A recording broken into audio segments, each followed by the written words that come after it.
All right. Hello. Give it. Oh, we got to give it 30 seconds, don't we? We got to give it a few seconds for it to for the ads to happen before I start talking to people. I was like, let's just go right back into what we were doing. Nope, let's not. Yeah. So, all right. I have to go dig up. I have to figure out what I did with the color that I have for historical fiction because this is the first time that it's in one of the box. I've got two different boxes for yarn. Yeah. I think it's in the unopened yarn box because I've got one for opened yarn and one for unopened. So that's a good system. I like it. Anyways, give it a second. Let me, you know what? I should probably, just in case, let me post the link for part 2 also in the Discord. That's a good plan too. It is a good plan. Okay. Especially because like anybody who didn't see the first notification would be like, wait, she's still going? Yep, she is. Well, I haven't done this before, so I don't know how the notifications are gonna go. And I'm gonna add everyone on this one because I'm a bitch. Finished another card. Ta-da. They're like like rhinestoney, glittery, shiny, sparkly ones. So I am surprised. Like I am surprised you're doing all of those things for 18 tiny humans. Like I could see doing. If you didn't know I was an extra one teacher, of now you know. If you didn't know or guess that I was an extra teacher, now you know. I'm also making every single one of their Valentine's boxes. Oh, very nice. That's cute. Like, and I let them like kind of come up with different things. So like this year I have only 2 of them are just regular like love hearts and cute things. Everybody else has like a design. So we have Snoopy's house. Yeah. We have a dragon / dinosaur / monster thing. Because it turned out a little bit more like a monster than a dinosaur. We also have a dragon that's flying around the princess's tower. Yeah. We have a Pegasus, a unicorn. That's a yearly staple, honestly. Let's see, a ladybug, a zebra, an elephant, a WWE fighting ring with the characters in it. Hey. Hello, we're talking about the cards Bree is doing for her tiny humans. Yeah, all of the little Valentine's boxes. That's one of those things that, you know, a lot of them probably will be, oh, yeah, that's cool, whatever, they won't care. There are going to be kids that say that. Yeah, one of the kids that I had last year and I have again this year because they decided to wait a year before sending him to kindergarten. He still has his robot that I made him last year. It's like sitting on his dresser. But like, so there's like the Snoopy one. Oh my god. I spend way too much time on this. That one's going to be a butterfly. I don't know. It's kind of fun. Butterfly. There's the WWE situation. It's kind of hard to see in the video. It's so cute. I got a fire truck to make. Oh, I'm going to be making Mandalorian and Grogu. That's going to be a good one. Oh my god. There's our zebra and our dinosaur and a love heart box. And there's the elephant. It turned out so good. So cute. Did you make all these? Yes. There's the princess's tower. That's going to be the princess's. There's our Pegasus. That's going to be a race car. Oh, and then we got a unicorn there. And then the ocean. Aww. And I think I also have a dollhouse to make, but I don't know. She hasn't been there all week. Gamora, stop eating the pillow. It's a whole mood. It's like a here. Let me show you it. Like I can't blame her for wanting to chew this. Same. It's like a giant fluff ball. It looks like something you would put in your mouth and chew. Obviously. Schmidt also has one of those. Because of this pillow, I actually have my bitter spray in here. Sweetie. Oh, that's come here. You want to see your sister? all week long. I've been coming What's in on your here face? more in the evenings since it's now available to me. And so I've been trying to train her off of chewing the pillow. You have Yeah. fuzz on your face. So today I just decided I was going to bring the bitter bite and we were really going to nip this in the bud. I was like, I'm over it. We're going to figure it out, sister. So, yeah. if you are just now joining us, thank you for coming for part 2 of Sprintstravaganza. I can't say it. Sprintstravaganza. There we go. Good job. Good job. I had to come up with the longest fucking name possible. We're here till 9 p.m., guys. That is barring act of God or other emergency. And there's not a hurricane on the way. So, What's your goal for this sprint? trying to finish books. But you have to have a numerical goal. Oh, okay. It has to be an exact goal. You know this. It's like the whole SMART goals thing. Yeah, I think SMART goals are really dumb. Right. I have a lot of trauma in regards to SMART goals thanks to my previous workplace. That's fair. That's fair. She wanted a SMART goal customer service, and I'm like, okay, but for this part though, it actually a SMART goal makes sense. Yes. Okay, so for what I want to do currently in this moment, I want to get I'm going to go read my Percy Jackson chapters because I want to. And then I want to finish there's a vlog that I want to finish that I am doing, which means I need to go read a manga, and then I need to pick up my next audiobook at some point as well. Mm-hmm. So we've got ideas of what we're going to be doing. Okay. So it's Percy Jackson, Soul Eater Volume 5, and then either Icebreaker or Ta-Nehisi Coates' book. Fair. Because I think that's the one that goes back to the library the soonest. Okay. And just getting through everything I can before it has to go back to the library. That's okay. So I'm at 4. I need 5 more to be caught up. On what? Where I should be. Oh, yeah. Where I should be for what I am trying to do this month. So that may not happen today, but if I can get closer. Right, but if you could get 2 or 3, especially if they're mangas. Yeah, especially if they're mangas, especially if they're audio, because Between the World and Me is 4 hours. It's a very quick read. Oh yeah, definitely. So it is going to be. So my goal is just to try and wrap up some stuff today and get set up to start. I want to start my Cheetah Girls vlog. But I need to say Cheetah Girls. Yes, I did say Cheetah Girls. I have missed this information. What are we doing with Cheetah Girls? I need to know. What's happening? How do you not know about the Battle of the Girl Bands? So this is for Battle of the Girl Bands. She apparently didn't miss that part in my TBR. Okay, so I'm on Team Cheetah Girls for Battle of the Girl Bands, and I am also starting a series for books that I did not. I wasn't allowed to read as a kid, or was not able to read as a kid because, I would get they would not be welcome in my home or were suspect. And so the first vlog I'm doing is for the Cheetah Girls. So you're reading the Cheetah Girls book? Wait, you're not reading all of them, are you? I have the first 8. Well, there's your 5 books that you're behind. Those things take 20 minutes to read. I know. So I'm planning on, I want to wrap up get all of the reading done for my Soul Eater vlog so I can wrap that up. And then I can start the Cheetah Girls vlog. Speedy, you want to see your sister? Hello, Nora. Come here. Look at your sister. Speaking of SMART goals, what are we trying to get done in this sprint for you two? We'll start with Brianna since she's the one that suggested it. Fine. How long is the sprint? We're here till 9.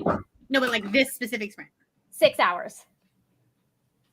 We're not in the sprint for 6 hours straight. Oh, okay. This specific sprint is going to be 45 minutes. Okay. She was understanding what you were asking, and I was like, do you want me to tell you what I'm doing in this sprint or throughout the day? I mean, yeah, what are we working on today? You tell me what you want to tell me. Okay. well, I'm gonna finish this, but I have 41 minutes left in the audiobook. That's why I needed to know how long the sprint was. You got just enough time. Just enough time. And then my goal for the day, I need to clean both bathrooms and vacuum my bedroom and the office. That seems like, yep, I feel that. I need to get more housework done, but we'll do that later. And then I would really like to work on Amazing Readathon stuff, but I'm hitting a like brain block, and I don't want to I don't want to push through that. Right.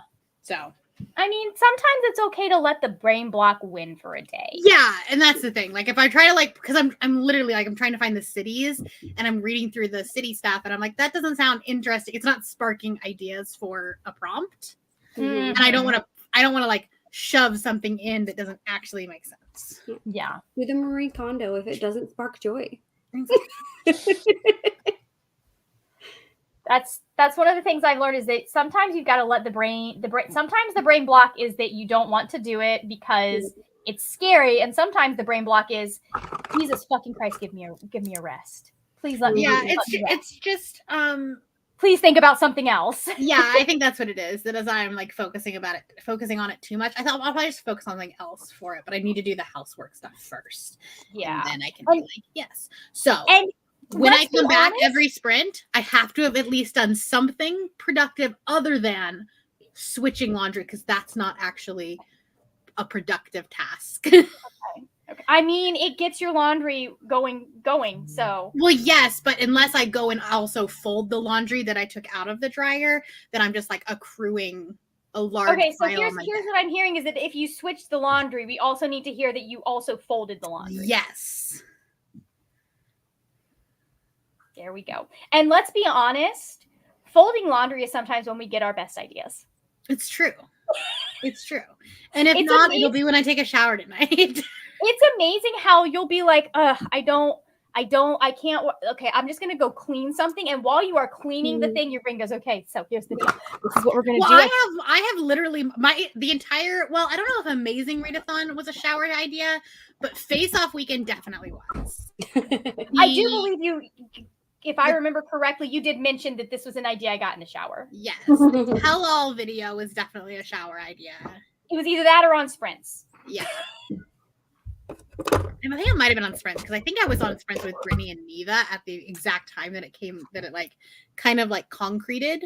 Yeah. And so they were like two of the first people that knew about it. Yeah. Because backstage I was like, okay, I need an idea. I have ideas. I need to tie them together.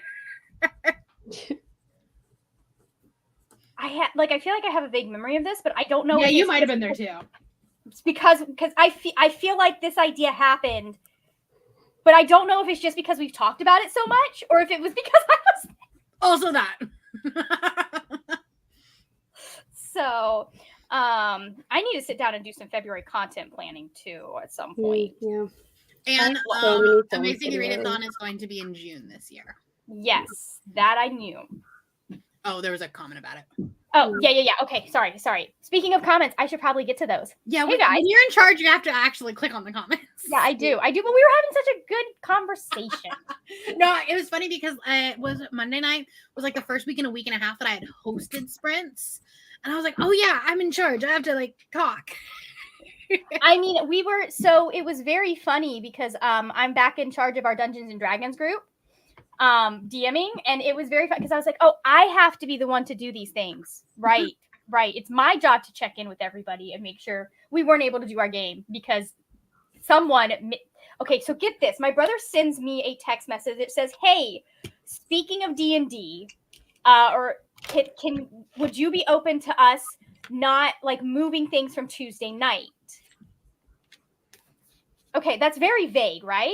Right. Mm-hmm. Right. It could be like my brain, because of what we were just talking about, because we were talking about scheduling something else. My brain is, he is trying to see if we'd be able to move the entire game from Tuesday nights to another night for good, for something else that we're doing. Because we were talking about something completely different that we were trying to schedule. And then we get there and he's like, bro, she's on a plane. Like his girlfriend is on a plane. And I was like, what do you mean? Like, you've not told me. He's like, I know I told you this. I was like, remember we had this conversation? I was like, you did not say that, sir. Like, if you had said You just said, let's explicitly- not do it Tuesday night. I thought you meant permanently. if you had said explicitly, hey, my girlfriend is going to be on a plane this Tuesday, I would have brought up the idea with the group about maybe moving it to a different night. So, Right. anyways, now I have an extra week to prep, which is fantastic. And I have spent that entire week creating a fantasy map for Fabelin. Ooh. So I don't think, do I have it on this one? Oh, I do. Okay, you guys get to see this because I'm showing every freaking person. Let me there. We're going to share this screen first because I'm very proud of this. Window, that guy. Ta-da! Nice. That is so cool. Yes, I finally Love put some that. effort into the map thing that I did, which this will come in handy potentially in October. Potentially. No promises though. Anyways, let's close that. And let's pull up the timer because we want to, but first we need to talk to people. Hello, Christina. Steph is here. Oh, I'm sorry to hear you're not feeling well. I have a headache, so taking this easy the rest of the day. I've been napping on and off. That's understandable. We appreciate you booping the like, Christina. Hello again. Hoping to finish House of Flame and Shadow in these sprints. Nice, nice. You must be really close to the end then, because I know that is a thick book. Well, either that or we have 6 hours left. So, you know, you're still good. Yeah. I mean, I was going to say, I mean, it could take a while to finish that depending on where you are, but I did read the entirety of one of her books in 6 hours. So, never mind. Exactly. She's a very fast read. You just like literally are pulled along like you're being dragged behind a car sometimes. Right. Like you couldn't stop if you wanted to. Especially like the second half of her books. Yeah. What happened here? Okay, falling down. Okay. Caitlin is back. Welcome. It's been so long since I've seen everyone. Hey, Cece Cloud.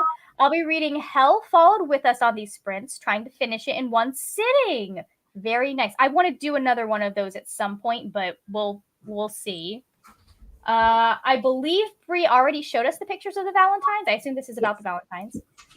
Hello, part 2. Oh, there we go. They look so cute. They do, aren't they? They look so cute and fun.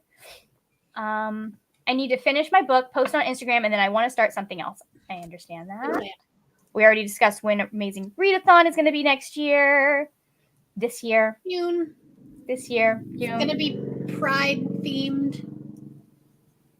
Very nice. Very nice.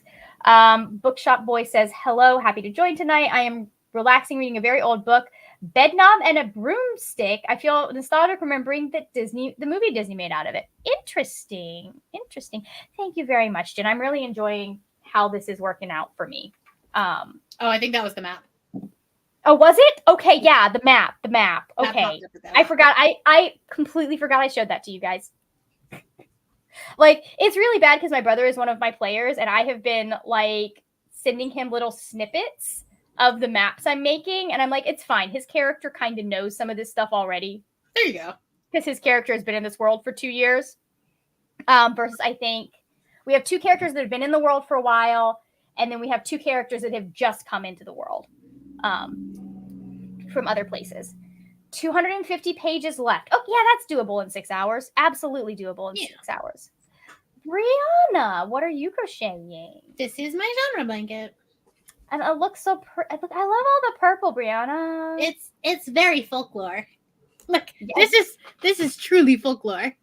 Yeah, not even kidding. Not Like, even kidding. I've got the green, I've got the purple, I've got the creamy white. Like, all of her outfits are in this. Follow, I think is it Swiffer Wins? Maybe. Do you follow? So I follow her for I don't remember why I follow, but she's making like little flower granny squares for each surprise song. Oh, cool. And it's so pretty because like it's like the center of the flower will be one color and the outside of the flower will be another color, and they correspond to the different albums. Right. And then the border is ivory. Oh. Hello, Maid. I mean, I've seen the ones that like they do the rose. Yeah, I considered doing that because I have the colors I would need to do a surprise song right blanket.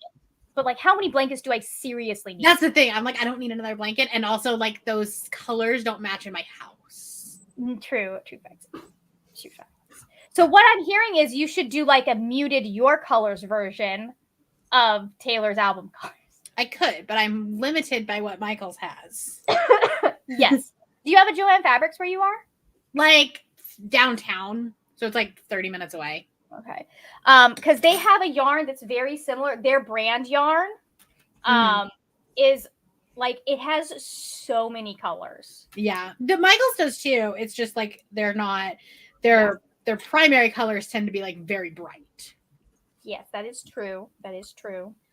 The girl that like kind of got famous on TikTok for doing them, she is the one that she's doing for this leg of the tour. She got online and they're all like sparkly. They're like Taylor's colors with like sparkles in them, and it's so pretty. Yeah. I don't know. I do well with bright colors, so yeah, I'm more of a muted color person. And I think that especially for something that's like your surroundings, that can make a lot more sense than what I do. Right? Like, you wear the bright colors, your house wears the more calming colors, but I'm just like, no, I need color everywhere. I also do not wear the bright colors. I mean, I've seen you wear some stuff. It's more like you're wearing pastels. So yeah, I just tend to do like more of the rusted type colors. Like instead of wearing orange, it's like more of like a rust color. Like even the yellows that I wear is more like that. Like you like muted jewel tones from what I've seen. Yeah. So, which is it's a vibe. I also like that vibe. I like most of the vibes, which is why my like aesthetic can be a little bit chaotic sometimes. Well, like, it's also why like I don't have like I couldn't tell you what like my all-time favorite color is, because honestly it changes so much. Like I'm very influenced by color trends that are happening in like fashion and also home decor. Like what's appealing to you at the time. Because like 2012, all about the mint green and gray.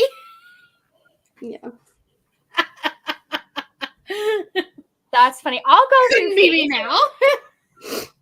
I'll go through phases where like I'm liking certain color combinations more than others, but like the favorite color has never changed. Yeah. Like I feel like usually there is some form of green in it. Yeah. And that tends to be like but like sometimes it's more of a sage green, sometimes it's more of a like teal green, sometimes like green is probably the common thread throughout all of the trends that I've had. But they're different kinds of green. Yeah. We got a couple. Bed knobs and bruise sticks starring Angela Lansbury. Oh, yeah, I remember that. What kind of yarn do you use to make blankets? I want to make one someday. I use a couple different kinds of yarn. I'm using one that's like the Michaels brand value. And so it's like acrylic yarn. Yeah, these are acrylic yarns. This is the Joann's brand, similar. I try to stay away from wool because there is a possible allergy there. Right. That and it's a lot harder to wash. Yes, that too. Cottons are very fun for certain yarns or for certain projects, but I don't think it's something that I'd like. Like it's not as soft as a lot of the acrylics that I work with. And the acrylic is just like it's very affordable. So like when you're making a blanket this large, like this blanket will eventually be a king size blanket. Like it will be the length, like I measured it out to my king size comforter. So because remember last year I did the two blankets because I was like, because we had the very old dryer and I was like, I'm not gonna be able to wash two of like this one this big. So when we got the new dryer, I washed both of them at the same time to see if it would work. And it did. You're like, yes! I was like, okay, I'm making a big one this year.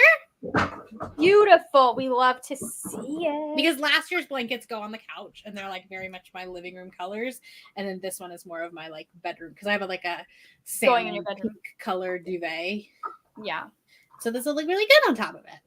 It will. I'm very excited to see how it ends up. Let's see. I use a lot of Red Heart Super Saver and Hobby Lobby. I love that yarn. It really is.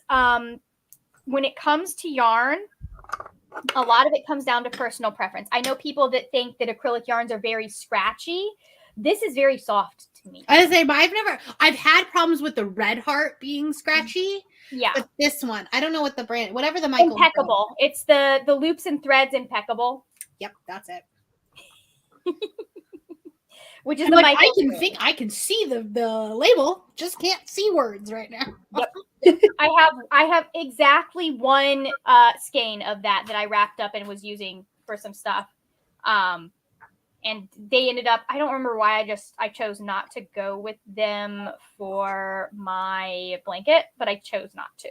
Yeah. I think primarily I was gonna look at Joann's this year, but we don't have one here in my town. Yeah. Whereas the Michaels is literally right next door to my gym. So that way, like if I run out of one, you can just stop by. Yeah. The nice thing about Joann's, and part of why I'm trying to get caught up on some of these, is they multiple times a year will do what's known as yarn. Like it's a big yarn sale. I don't remember what the exact name was. Mm-hmm. It might be Yarnstravaganza. But they'll do a bit, and it's like all of their yarn is half off. Well, that's nice. Michael's consistently does buy one get one 50% off. It's like literally every other week. Yeah, like the yarn I use here is usually $5. Currently, it's $2.49. Nice. So I'm trying to get caught up and get at things if I need them. But I use cotton mainly for coasters. Yeah, it's for coasters. I think there are some like types of shirts it might work really well for, especially if you get a cotton yarn that's like a really skinny weight. Yeah. But I don't know that I would want it like as a blanket, except in very specific circumstances, you know. Right. If you wash Red Heart Super Saver, all the ones I have that are come out okay, so it's more of a, like, that's good to know. You gotta wash. Because I like when I first started crocheting, that's what I would use because it's stupid cheap. Mm-hmm. Yeah. Hey, that is the end of the comments, which means it is time for me to read some, and for all of us to do other things, depending on what we are planning on doing. Yay! Another card. Yeah. Now I just gotta do the stampies and then do the yay. Nice. Okay. All right, we got this. We did this. We've been doing the sailboat. Let's change it to something else. No. Come sail away. Come sail Ooh, I like that one. That one's fun. I like that. That's very cool right now, and it's very fitting for what I am currently going to be reading. There you go. So, okay, let's go in 3, 2, 1. Let's go.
I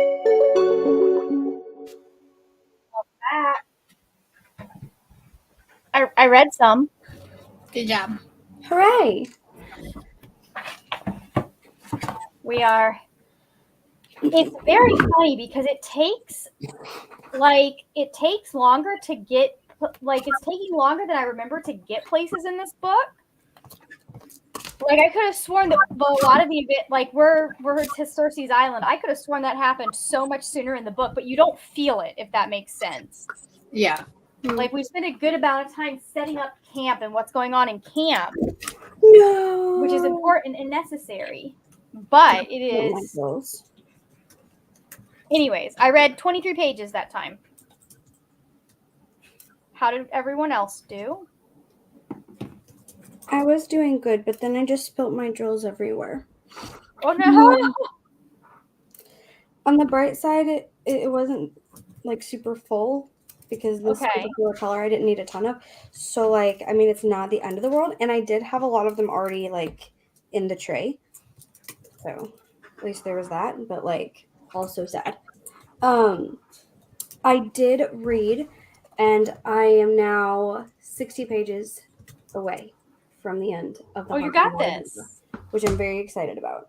Like two sprints. I'm still enjoying it, but it is very hard to read, Mm-hmm. and because of this, because of the subject matter, it's like about generational curses and depression, and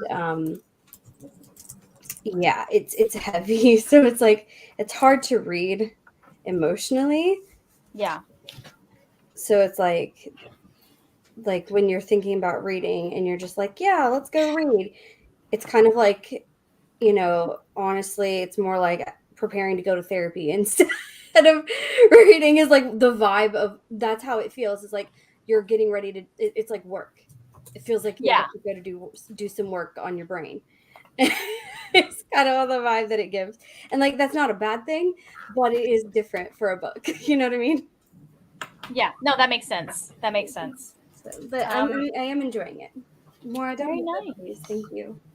I know they look like tiny little things you can put in your mouth, but don't. Oh, the retriever came out. Right. How did you do, Brianna? I finished my book. Yeah, and Yay! 2 stars. Oh man.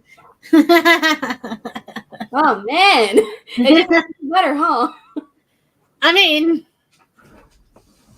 but also like I'm like, but maybe I kind of want to read the next book in the series because like the smut was good.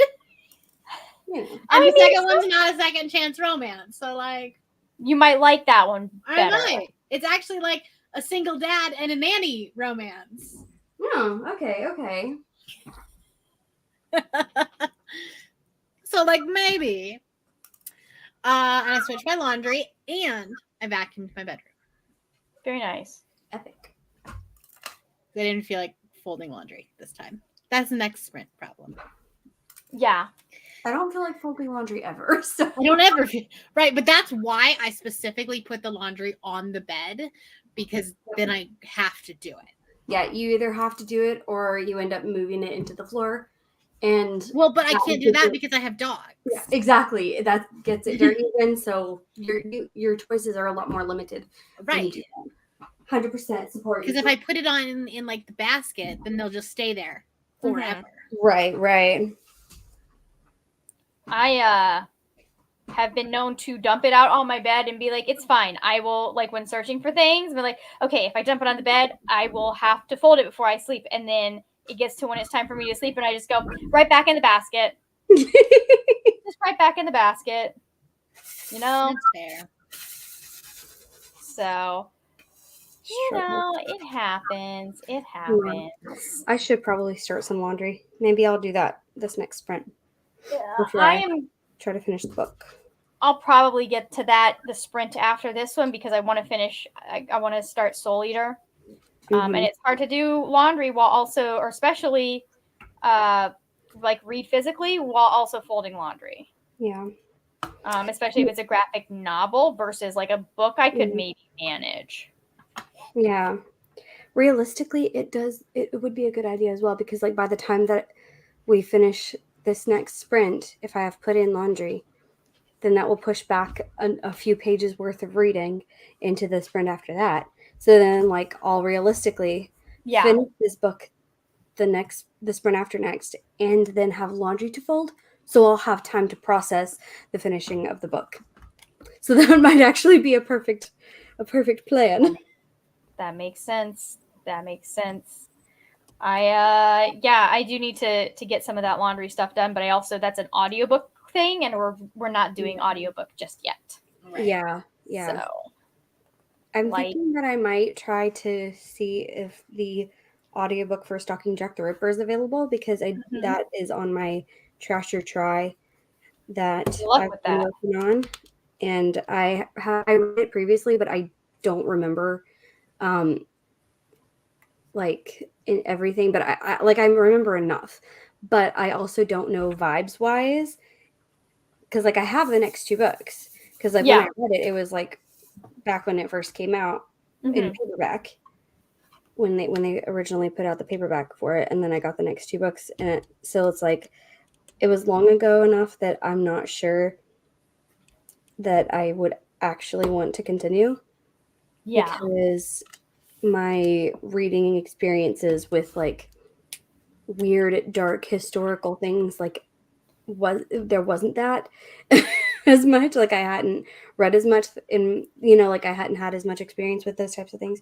Yeah. So like now that I've gotten like into thrillers and stuff, like I've read a lot of different thrillers and horrors, so I have a lot more like measured against weird, dark things to yeah, exactly. So yeah, I that can makes like sense. get a better decision process on, do I need these 3 books in my life? Because I have 2 of them on my unread shelf and the one on my read side, so now I can like possibly clear out 3 spots worth of space, or put 2 books on the docket of I need to go ahead and get to these. Like either way, it's a win. Either I mean, or I'm getting rid of something. I had some issues with a couple of things she did historically, like with, because I read that, and I read The Five by, not Carrie Maniscalco, by Hallie Rubenhold, which is a nonfiction about the 5 women that were killed by Jack the Ripper. And the author did such a good job of like breaking down what the women's lives would have been like. And breaking down like the typical, because what really bound the women all together, because only one of them was confirmed to have ever actually taken part in true sex work. Right. Some of the others were in relationships because it gave them shelter, et cetera, et cetera. But the thing that bound the 5 women together is actually that they were sleeping rough. Like they had the habit of occasionally sleeping rough, and they had been unable to find lodgings that night for most of them. So it was actually a crime against homeless women more than it probably was a crime against prostitutes in particular.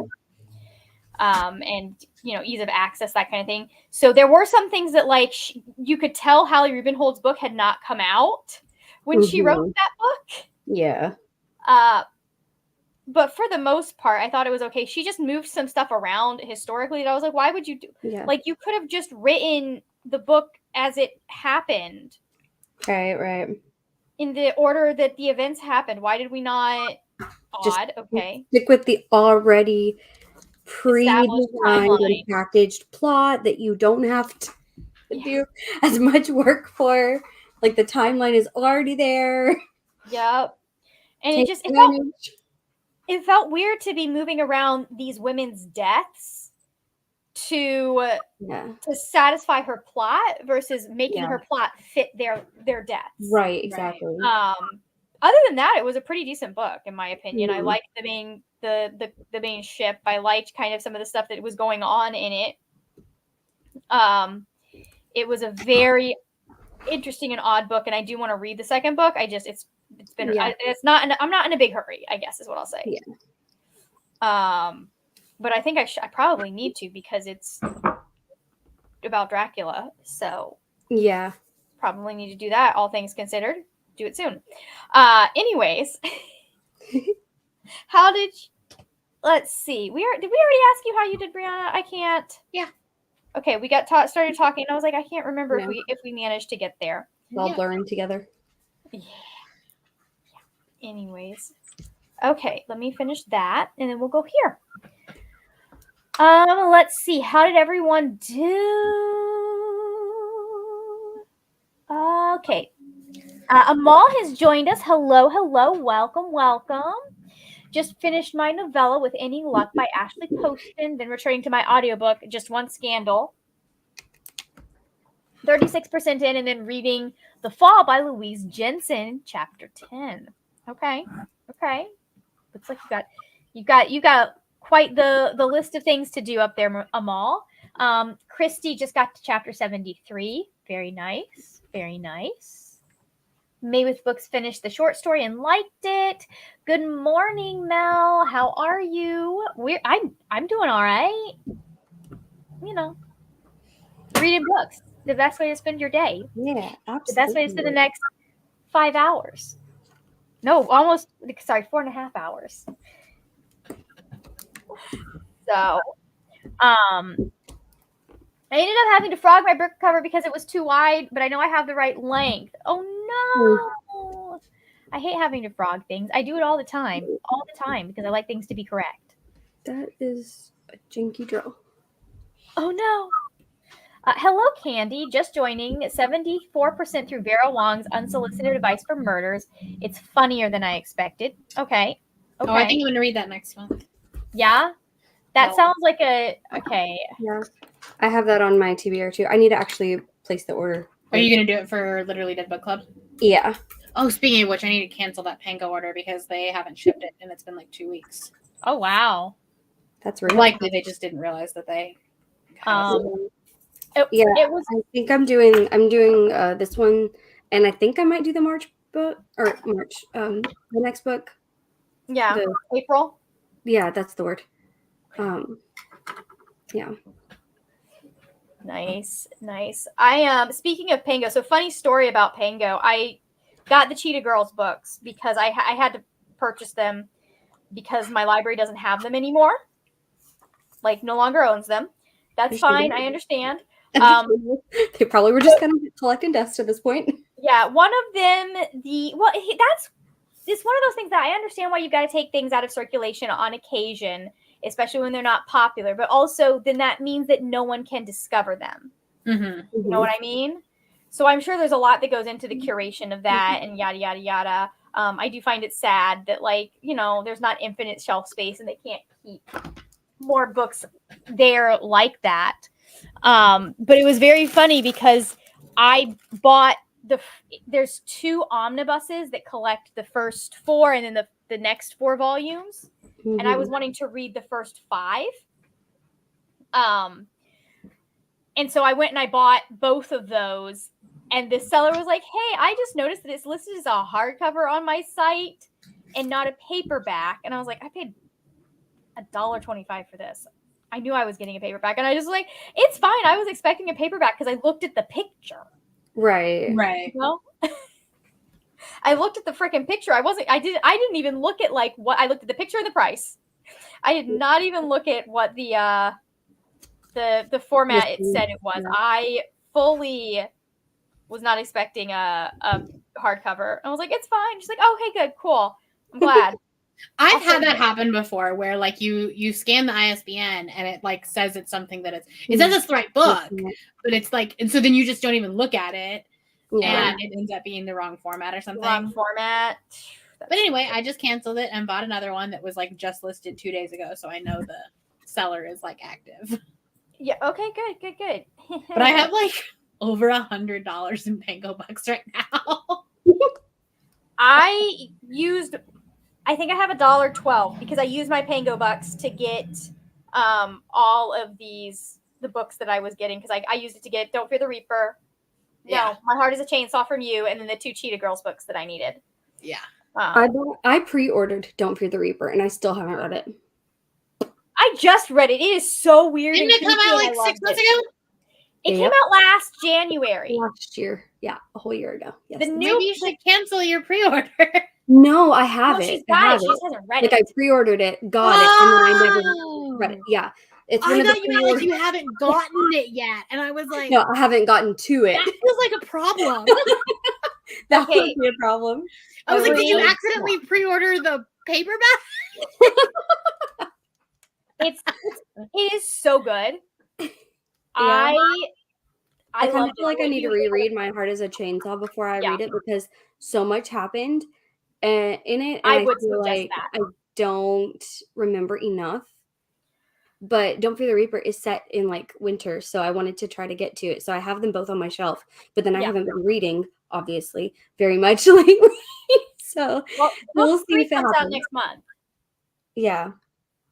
because Audible was like, "Hey, do you want to get this book because you've read all of the other ones?" And I was like, "Yeah, that's probably a good idea for me to do." It's a good idea.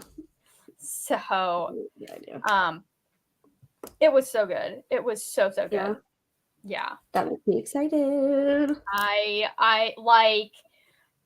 I don't think I gave it like a resounding 5-star. I don't think I gave it that. But it was such a solid book, and like the way that he used different horror elements than no, I gave it 5 stars. Never mind. The way that he like, so the focus in this one is true crime instead of slashers. Mhm. Gotcha. And like That's just interesting. I had such a good time reading I feel it. like I'll enjoy that even more. Like I'm not super into the true crime scene, but like I find it interesting. Yeah. More so than I would slash. I kind of like the commentary of like the commentary around true crime. Yeah. Yeah.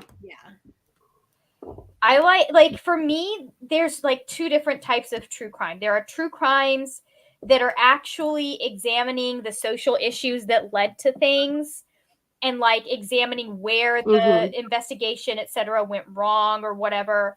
And then I think there's true crime that's just there to like they're just talking about stuff that happened to someone, and I'm like, this feels very voyeuristic and exploitational of someone who's was killed brutally, etc. And I know that there have been cases where that's led to breaks in the case, so I don't know where where I fall on it, but it's just like there have been people that I'm like, I don't like your kind of take on how you're approaching this, because this feels like you're not actually approaching it with the well, it just depends on our like on the reasoning behind why you're talking about said case. Like, are you talking about it to try to like figure it out and like solve the puzzle, or are you doing it because it's trendy and we're gonna get views? Yeah. Like, I don't know. To me, it's like there's a difference between like bringing things to light and using it for entertainment. Right. You know, like there's a line there. Yep. And that's, I think a lot of the time people are going over them. Like one of the ones like that I like to watch, he does a lot of like kind of weird, mystical, like missing 411 cases. But interspersed in all of that is talking about this is what went wrong. This is what should have happened. Right. You know, trying to like it's useful information that's going in there. But then there was one that and don't get me wrong, the guy totally did the crime.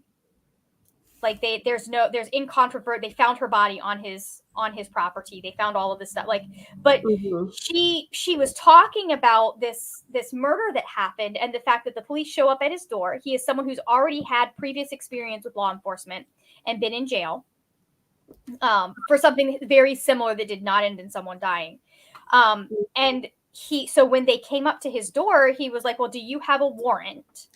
Like, he wasn't just going to let the cops in his home. And the person that was talking about it just was like, oh, well, that automatically, like, obviously that is suspicious that he didn't want the cops searching his house. And I was like, well, I mean, yes, in this context, but you should not let the cops search. I was like, but also, that's kind of like a thing that no one never like do. Everyone knows that. Regardless of whether you're innocent or not, do not let the cops search your house without a warrant. Do not let them search your car without a warrant. Do not that's like keeping talk to them without a lawyer present. Yeah, you have to keep them in check. You know, it's just a safety thing. You know, for yourself. You know, like. It's like you don't just get out the car when the police officer tells you to get out the car unless they give you a, logical reason. Yeah. it's one of those things that you have to evaluate the situation. There are times that it is easier to comply and safer to comply, Right. but you also have rights. You do not have to. But let also anyone- not when you're a white man. yeah, that too. Mhm. My brother got pulled over because when he was doing one of his drives down, and he'd not had a lot of sleep the night before, so his eyes were red. So the cop was like, "Well, I think I'm, Hello. maybe there's." Anyways, basically, they saw him like working, trying to fix his phone because it had fallen off of his hands-free Oh thing, no. and pulled him over. And so he saw that his eyes were, and he was like, "Yeah, just can I search your car?" And my brother was like, "Yeah, sure, fine." And my mother was like, "Oh, you shouldn't have let him do that." Blah blah blah. I was like, "Mom, he's the least likely person to have a cop plant evidence on him. Yeah. Right? The least likely person. He is the person that has to worry the least about a cop being awful to him. Like, I have to worry about that more than he does." Yeah. So, but like, yeah, sometimes especially how they'll talk about these cases and like the people who are the perpetrators, like, I think they leave that person's humanity behind. Mm-hmm. And some of those cases, I'm like, yeah, absolutely, this person left their own humanity behind. And some of them, I'm like, well, no, but I can see, like, I can see the situation that this person was in and why they would have made this decision, why they would have done this thing. Right. Like, and that irks me when it's like someone who clearly was desperate and in a bad situation. Yeah.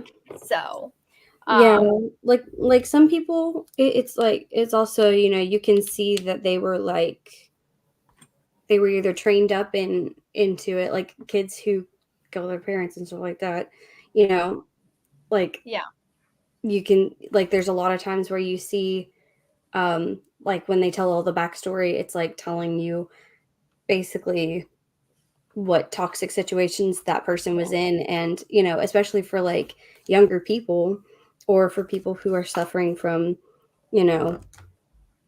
different things, it can be hard for that kind of situation. Like, the whole gypsy situation. the gypsy, that's what I was thinking. Like, that was He had no opportunity to have been mentally healthy. Were there other ways out? Yes. Did she know they were available to her? No. Was she manipulated by both people? Yes. Right. So, like, she didn't know any better than manipulating people, because that's what she was raised to do. Yeah. It's like, you can't really expect. And also the whole thing, like with her boyfriend, I think her boyfriend was also taking advantage of her, because somebody like, your girlfriend can be like, I wish my mother was dead, blah, blah, blah. And like, but you're not going to help participate in planning the murder of your girlfriend's mother, if there's not a part of you that wants to do that. Right. Yeah. Yeah. And like in some of the interviews that show him talking, it's like he was unwell. Yeah, he was also unwell. And the fact that she's like, listen, I didn't know there was another way out. I want other people to know that you don't have to do it this way, the way that I did, because the way I did was wrong. And I think she's doing a good job of taking ownership for that. Yeah, and I think that like that's one of the things that, like, for her situation, I don't know, since she's been out, I haven't really watched anything, but like, I'm just wondering, like, how much help was she actually given? Yeah. She wasn't. That's the thing. And also, like, I feel like while she was in jail, she should have been, like, it shouldn't be. Yeah. Well, I think she got a lot more support and help when she was in jail and everything. The thing that I can't blame her, and I don't think, yes, murder and killing is wrong, but like, I think for her, it was more self-defense, in my opinion. Right. Agreed. That's kind of the way that, having listened to all of the cases or all of the stuff that was happening, it just, so that's stuck. Okay. Reading. Okay. Laura is still reading House of Sky and Breath. It's a long process. Yeah. I mean, those books are thick. I would say it's like 900 pages. Mel is currently reading House of Flame and Shadow as well. Allison made it to around 49% in Magnolia Parks, trying to finish tonight. You got this. You can do it. Oh, yes. The 5 is such a good book. Mel, have you listened to the podcast? Because she also did a podcast. It's the same information. but it's also very fun to just kind of listen to it. So I really enjoyed that. Just sent my chapter, my first beta. Exciting. That's always really scary. Hey, Kay. Good evening. Happy Saturday. Reading The Secret History by Donna Tartt. I am hooked. Nice. Reading a social psych research article. Hopefully finishing soon so I can start reading for fun. Yes. You got this. Swift. Hey, Gemstone. Hi, I've been useless all day, but I want to get all my Pokemon, so I need to get reading. LOL. Kitty's had a snack in their outside time, so I need to get that Pokemon. Rachel. I didn't know Pokemon was a thing, but I really love that name. Yeah, it's been a thing for I think it's a year-long thing. I'm not surprised. It should have been a thing. It needed to be a thing. I'm glad it is a thing because I know I was never a Pokemon person, but for the Pokemon people, you totally need that. I support you. I still have some of my Pokemon cards. Actually, no, I still have all of my Pokemon cards. I have not gotten rid of them. I don't know. Like, I should. I don't do anything with them. But, like, I have some of the OG cards. So it's like, I don't know. Yeah, my brother-in-law has some of his too, and he's looked up a couple of them, and he's like, I have so much money sitting in a folder. I need to look in a box. Let's see. Gemstone is going to probably start Little Fires Everywhere or Golden Sun. Okay. Mel doesn't pre-order because it takes so much longer for the book to arrive than if I just bought the copy from the bookstore on the day of the release. I prefer to buy it from the bookstore on day of release unless sometimes I will pre-order for the Barnes & Noble pre-order sale. Right. Yeah. See, like if they're doing 25% off, then if they're doing, I'll wait the extra 2 days. But I also have a premium membership with Barnes & Noble, so they send it to me free 2-day shipping. Right. So I wish they had. Also, in what universe do I read it on release day? Yeah, and if I pre-order something, it's going to be something that I know I'm going to read on release day or very soon after. Like Percy Jackson, I got.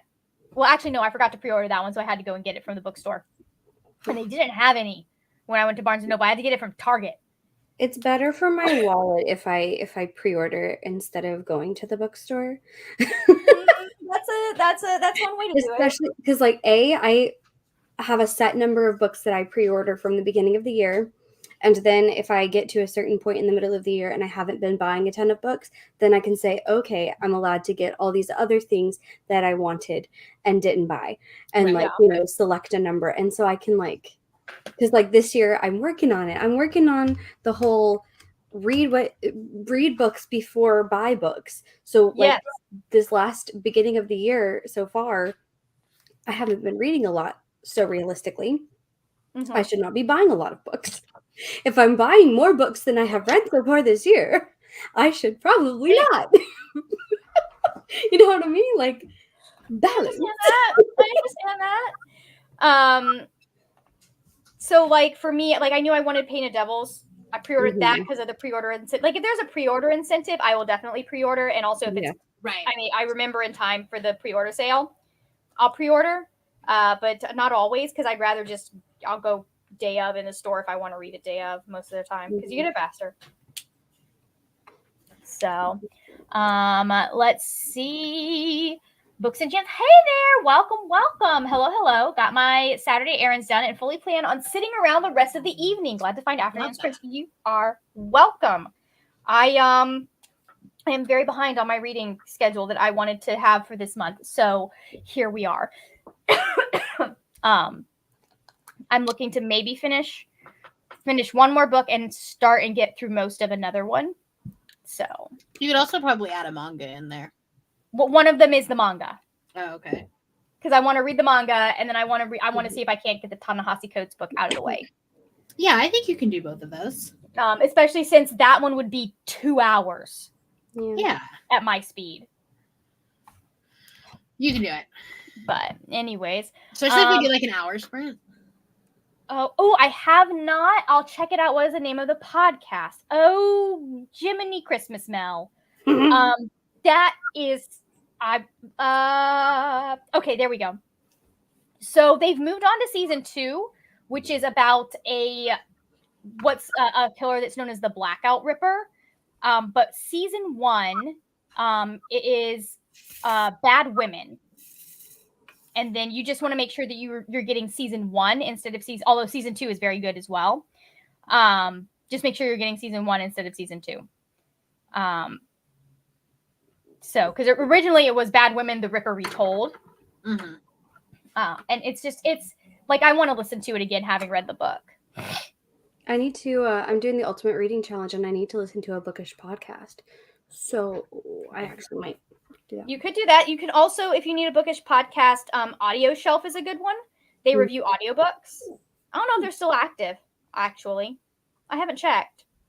But yeah, I really enjoyed that podcast. Like, her season 2 doesn't have a book. Season 1 was done in coordination with the release of her book, I believe. Mm-hmm. That makes Or sense. in promotion of her book. But it's a really interesting book, and I like the way that she humanized them and the way that she made Victorian society, like, she really highlighted what women went through in Victorian society that were not the wealthy women. You know? Yeah. So many times history gets romanticized. Yeah. She just did such a good job, and I don't think there are a lot of historians focusing on the common people when it comes to these time periods. At least, especially not the women. Okay. Caitlin read 25 pages of Thousand Autumns and talked to my sister and sister-in-law. Very nice. The big bookstore chains in Australia don't do things like pre-order sales, or at least not very often. Yeah. I'm lucky enough. I get a Barnes and Noble. So, Made with Books is with you, Bree. I'm trying to get my number of unread books down this year by putting €3 into a wallet for every book I read from my shelves, and then only shop with that money. I like it. That's cute. I like it. I'll have a little book wallet, and it could be shaped like a book. I just got like this thought in my head, like it could be like a little book wallet, a special book wallet for your special book money. Yeah. Oh, that would be so fun. That's what Eva's doing is she's like, for every book she reads, she puts like £1, I think, or whatever. €1. Essentially $1. I love it. And so then at the end of the year, she's got $100 and something to spend on books. Very nice. And it's like, then it's like a Christmas present to you. Exactly. I have no problem doing that. Nope. See, but then you can also take all of that money to the Barnes and Noble half-price hardcover sale. Yeah. The book haul every year is because it's the perfect timing. Exactly. It's like meant to be. That's genius. Right. You just do like December 26th to December 25th, and then you're in then. Speaking of the Barnes and Noble half-price book haul or book sale. Oh, nice! I got this for $40 instead of $80. Nice. So I'm very excited. I think I'm going to do a reading Greek mythology retellings vlog. So you're gonna read Neon Gods? Oh no, that's its own thing. That gets to be its own thing. Oh, okay. That gets to be its own thing because that's just going to be its own vlog. I feel like. Have you seen my pretty editions of them? I don't know. Have I? I don't know. Unless you watch. Well, if you watch my book haul, then you did. Brianna, I haven't watched any BookTube this month because I have That's why I said you probably haven't. I have been all audiobooks all the time. Aren't they so pretty? Oh my god. Yeah, I've seen those. I haven't seen that you had them, but they are very pretty. I found them in a Facebook group. Someone was asking like for $25 for them. They go on Pengo for like $60. Wow. I will take those. I want to be in this Facebook group. People are charging reasonable prices. I just don't think they knew what they had. Editions? Like, what the heck? Yeah, it was like she was trying to get rid of a bunch of stuff, and I was like, I don't think you know what you have. Yeah. I mean, so my thing is I kind of have an issue with people like doing that with special editions a lot of the time. It's like, listen, you bought the book for $25, you don't need to sell it for $100. Oh, I'm definitely doing that. Maybe not 100, but like I forgot to skip my Afterlight box for next month. No. It's a Tessa Bailey book. I'm not gonna want it. Mm-hmm. But I was like, but someone on Mango will.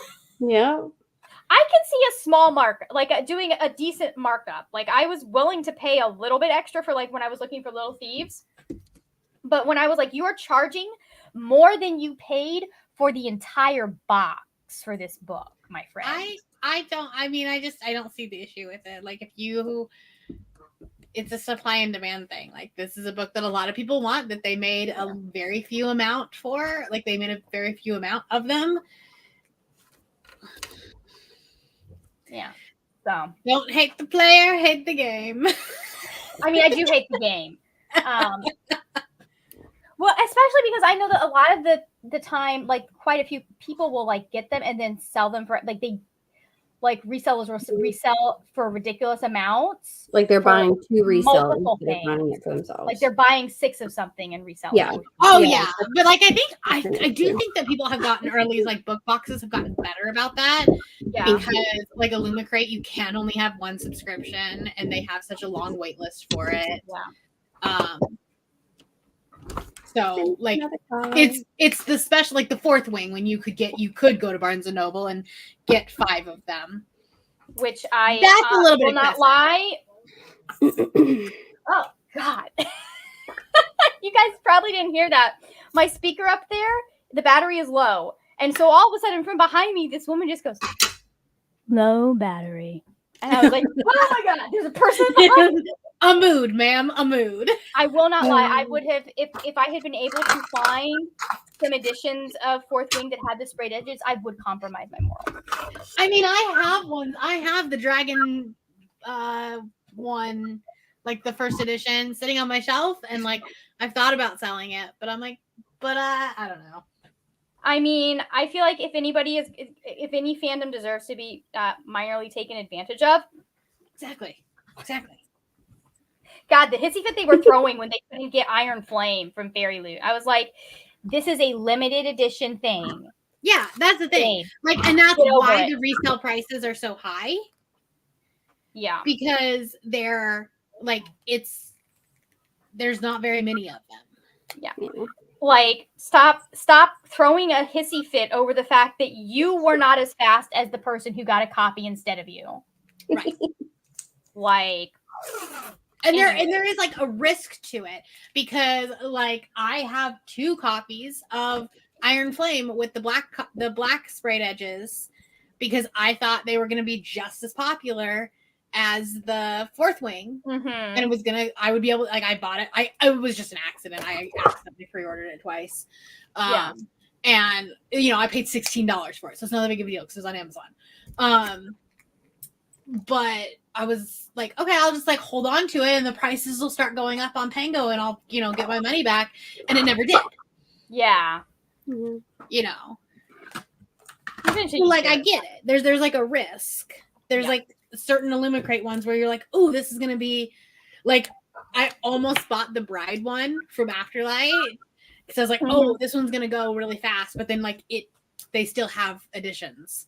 It didn't sell out, so I'm like, okay, I'm glad I didn't, but I almost did. I also think that a lot of the like, it really depends on the books. Like I was mildly worried about Percy Jackson selling out, but like for the sequel series to The Cruel Prince, both The Stolen Heir and The Prisoner's Throne were super easy for me to get. But now that you can do, you're in the pre-sale, that makes sense. Like, but there are some that don't. Like, the Stolen Heir, I actually was not in the pre-sale for that. No, but the new one didn't end up going to general sale. Interesting. Yeah, there have been quite a few, like Swordcatcher. It turns out I got that one because it was just on the site. Yeah, that one didn't sell out. Because they still have copies. Yeah. So, in my opinion, like, even if that one was selling out, I wouldn't resell it. Yeah, I love it. It's too pretty. It's so pretty, and it's pretty on the inside. We love to see it. I also think that, like, for something like that, it should be pre-orders, and then if they, like, anyone who is there to pre-order the book should get the book. I feel that way about like Taylor's collector edition stuff too. Like, if because you're ordering it so far out, that they haven't Right. even made the thing. Well, but with books, it's a contract thing. Like they Yeah, say, I okay, know. we're going to print 10,000 of them, whatever. And so like at 10, like they can't print more, even though they haven't started printing the 10,000 yet. It's all a whole like supply chain thing. Yeah, I feel like that should always be like that information should be like, hey, that would this be is nice. how If much it was we more have. transparent of like Exactly. Yeah, that's the word I'm looking for. the publisher says like, okay, we have 10,000 first editions. Yeah. So once this is out, sorry. Yeah. Well, my thing is like, who doesn't want more money? So if you have 10,000 and then you have another 2,000 people that want copies, and you can sell those copies. But the thing is that they've started sourcing the cover, the paper, all this other stuff a year in advance. So if the 2,000 people, the extra 2,000 people would like one, it's going to be a whole nother year before you get it. Yeah. And at that point, like, will you still be able to sell it? The price of getting that 2,000 it's a supply chain thing. Yeah. The price of getting that 2,000 books worth of supplies is going to be higher, more expensive than the first 10,000. Yeah. The more you're getting, the better. So it's just like a gamble that they say like, okay, like I think 10,000 is a safe number, because you also like, I don't want to do 20,000 and then we only sell 12,000, so we have 8,000 like sitting in a warehouse. Yeah. So it's all a gamble. Yeah. It's just because they haven't printed it yet doesn't mean they haven't sourced all of the materials for it. Okay. Made with Books loves the book wallet idea, but theirs is just a regular wallet. So pretty. Also, I also don't like the game. It's the same with reselling concert tickets and other items. Like, this is a whole other thing though, because these are bots. Yeah. Like, you don't have bots sitting in a Lumicrate or going to Barnes and Noble buying first editions. Concert tickets are resale bots. Yeah. Yeah, that, and my thing is that, like, as someone who is very leftist and very, like, kind of leans more towards the socialism, like, the idea of charging more than you would, than is necessary to make the thing just offends me a little bit. Like, yes, supply and demand, but also I kind of hate it because that's the basis of capitalism. Right. So, hello, Jamie. Just getting settled in after my food pantry shift. It's snowing a lot here, so time to get cozy and read for the rest of the weekend. I'm starting This Rough Magic. Very nice. And we are at the end of the sprint. We're at the end of the commons. We're not at the end of the sprint. We still have 4 hours to go, guys. So let's add this back up. Just checking. Will everyone still be here at the end of the sprint, or do we need to sign anyone off? Okay, cool. Give me a heads up if you guys do need to head off. And I just so I can make sure that like you guys get a chance to plug stuff. So I forgot to check with Aoife, and then I was like, oh no. My bad. All right, let's go. In 3, 2, 1, need your mic.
We're back. Hello.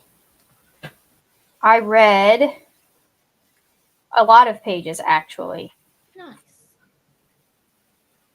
Let's see. We got 11 pages of monsters to finish my chapter, and then 44 in Full Leader. Nice. So, done. How did y'all do? I did not read a lot of pages. Because I was finishing this card so that it could dry, so that when we were done, I could put the drills on, and then I did the laundry, putting that in, and it finished, so I put it in the dryer. So I did that, and then I was feeling hungry and things, so I got some chippies to have a little snackage while I was in there.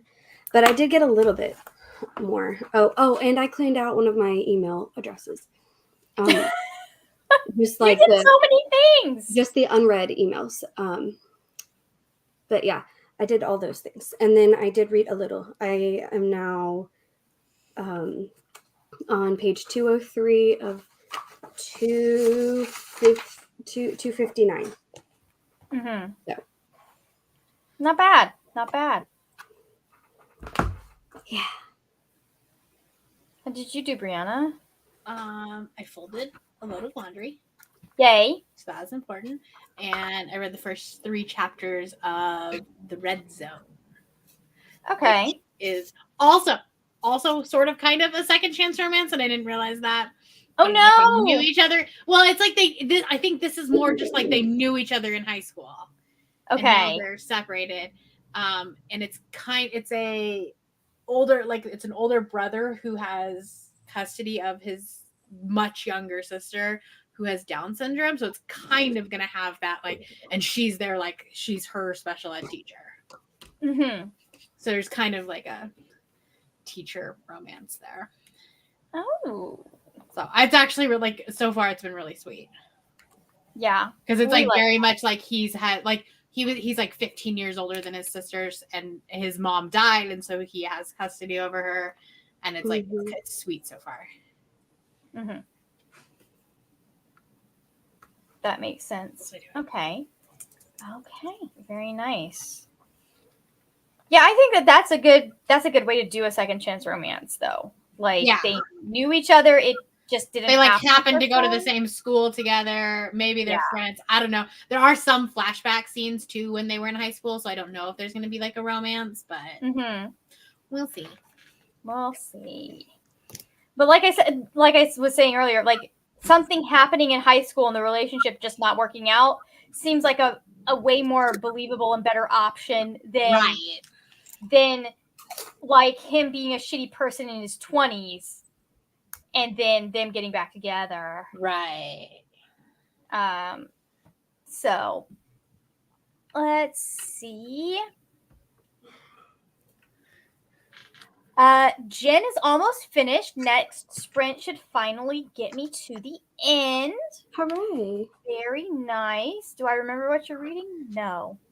What were you reading? Hold on. Don't answer. I know it's up here somewhere. Is it Hofas?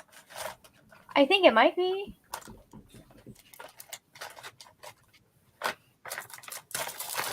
I don't think you told us what you were reading. Because I just scrolled back to when Jen first joined us. Interesting. You might not. I just at this point assume that everyone's reading Hofas. Never.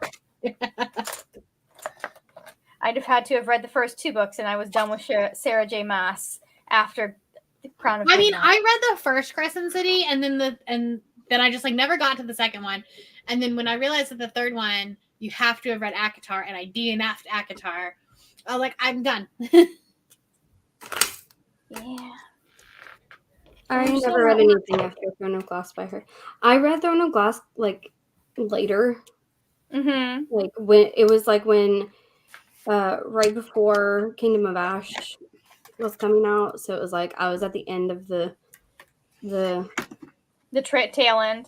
When it was you know, everybody was like, some people were still like enjoying it, but also it was like one of those things that was like, everybody knew it wasn't great, but it was like fun to read. You know what I mean? Yeah. At that point, it was kind of like, you know, yeah. And I enjoyed it. I listened to the audio. It was, I mean, I ended up reading that after I read Akatar, and it wasn't a terrible series.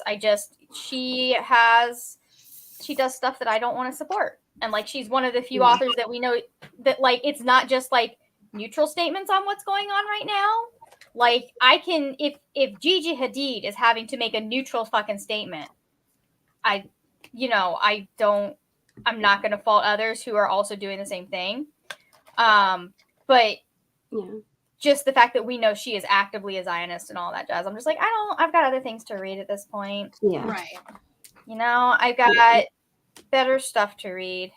And I, you know, I also got mad at her for Silver Flames because there's some stuff in there that I'm just like, well, you just ruined that character. Yeah. He was a feminist king, and now he is not. Now he is not. Now he's making choices about his wife's body without her permission. So, anyways, choices about medical information. That's what it was. Caitlin's read 79 pages and should be able to finish in the next sprint. Christy is in the middle of chapter 79. Christy is reading Hofas. Read a bit more of Carmilla, finished my graphic novel, and now reading more of a German contemporary. Very nice. Were you active on Tumblr at all, Made with Books, when Carmilla was like a web series? Because I know that was really popular on Tumblr for a hot minute. Between sprint hopping and my cats, I didn't get many printed pages done. I finished 3 pages in This Rough Magic, plus 20 minutes of my next audiobook, The Complaints by Ian Rinkin. Also made tea. Love it. Planned supper and about to watch the PJO show. Love it. Okay, very nice. Christina, are you that's right, the Dragon Smut book. Dragon Rider. Yeah. I remember this. I didn't go far back enough. Okay. Anyways, Christina, let me ask you this. Where are you just starting the show? Are you getting ready to watch the final episode? I have watched it. Let's see. I think Cal and I finished the final episode on Wednesday. And then I immediately started watching the series again. And I finished it the second time yesterday. I might. It's just so easy to rewatch. Right. Like it's got issues, and I don't understand a lot of the changes that they made. Because like it's one of those things where they're keeping the scene, but they've completely changed the dialogue for reasons I don't understand. But I still enjoyed it. So no, we watched the first 2 episodes when they came out, but have not got back to it, so we are starting over. That makes sense. I think the first 2 episodes are the roughest ones, except for episode 7. Episode 7 was a little weird and off-putting at first. But having rewatched it all together, it made more sense. Kind of the arc of it made more sense because I'd forgotten stuff that had happened in the last episode that was important to know had happened for that episode to make sense. Right. Because it's like, it was one of those like blink and you miss it moments, like a throwaway line. I was like, oh, come on. Anyways. Okay. I'm going to turn my light on. We're losing daylight. Let's go ahead. I'm going to do another 45-minute sprint, and then I'll probably do an hour sprint so I can make dinner and enjoy dinner. Good. So, anyways, I'm going to add this. And find the tab. There's the tab. Okay, 3, 2, 1, let's go.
Welcome back, everyone.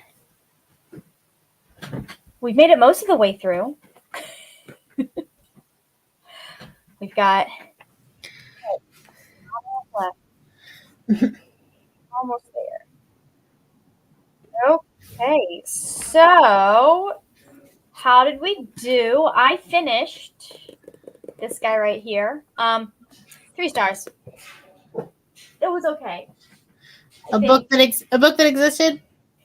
Yeah, I mean, it was better than that, but still, like, the issues that I had with the series and, like, especially the objectification of women has not, like, it's not as bad as it was in that first volume that made me give it 2 stars, but it's still not what I would like. Right. So I don't, like, I'm going to keep reading it because I am enjoying some of the stuff that's happening in there and I'm invested in the story, but I don't, it's like not, it's not a new favorite. Like, it's not Full Metal Alchemist. Right. You know? Makes sense. Nothing's Full Metal Alchemist. So. So, how did y'all do?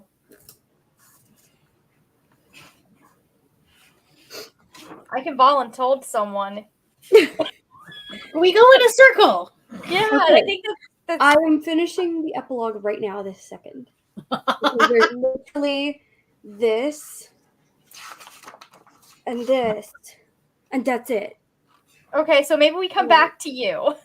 Mute us for a minute. That was actually like a break sprint for me. So I was just watching YouTube and doing some journal stuff. Journaling. Very nice. Very nice. We love. I realized that I hadn't done my February spreads yet. So. Oh, yep. That's kind of important. Important things. Yeah, something that's helpful. You know, Just a bit. A little bit. So, anyways, let us see. Yeah, my next thing, we're moving on because I'm going to go make dinner here in a minute. But my next thing is going to be the Between the World and Me by Ta-Nehisi Coates. So we've got that one. How did everyone in the chat do? Let's see. Okay, I've got that. Oh, K. Simmons says, so far they are better than the movies, though, just say. I mean, they are better than the movies. They're a better adaptation than the movies. But I will say that, like, at least the changes in the movies to me made sense based on what they were trying to do with them. Even though I don't agree with them changing that stuff, like, it made sense. Oh, no. Bree's going through it. This epilogue, oh my god. So, like, they don't baffle me in the way that the changes in the show do, if that makes sense. Like, the changes in the show, it's like, well, why did we change the scene that way? Like, the scene was fine as it was. Right. And I feel like they're trying to do a similar thing that they did in the movie, which is to make it more interest. And I was like, no, the books already have enough. If you follow the plot of the books and do things as pretty much as is, you still have a compelling and interesting plot with the correct amount of stakes. Yeah, but I mean, sometimes things are changed just because, like, while it's high stakes enough in a book, it doesn't translate the same way in visual. Yeah, and there are some things that I think they changed because of the visuals. I know that there is stuff that they left out, and I wonder how many scenes, but if you're already going to do the Tunnel of Love scene. But it's a blood clot with an eyeball. Ew. Yeah. No, thank you. Why would you change the dialogue for it? Like, they already, anyways, so they already, there are special effects that they put in that they could have instead done what happens in the book. And the book, it's the moments in the book, like, a lot of them are, the moment in the book is actually a stronger moment because of how it has repercussions later. Right. So, like, I don't understand some of the choices that they are making with these changes. There have been a few that I'm like, okay, I get that. I understand why we did that. Specifically that. but there have been like the fact that Luke is the one to show Percy around camp. Like, I think it was a mistake, but I also understand logically that they're like, okay, we need to find a way to set up Luke in a short amount of time. Correct. And establish a connection between him and Percy, and having him be the one that shows Percy around camp definitely is something that makes sense, especially considering that, like, he's going to get 4 more seasons with Annabeth. Is that it, Bree? Did you get it? How did... So you just had, like, a blood clot with an eyeball and then the book's over? Pretty much. That's great. This was an interesting experience. Yeah.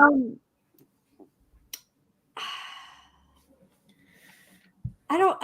How do you feel? Are you okay? Yeah. What the heck? Yes, I am. I am okay. Well. Huh. You have no idea how you feel, do you?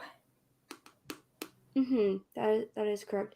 I think I like it, but like I don't know that I love it. Yeah. Because it's like there were some things that were like kind of frustrating to read, but also I think it's a personal preference thing for some of it as well. And like, you know, so other people might be able to read this and like really love it more than me. But I think it was like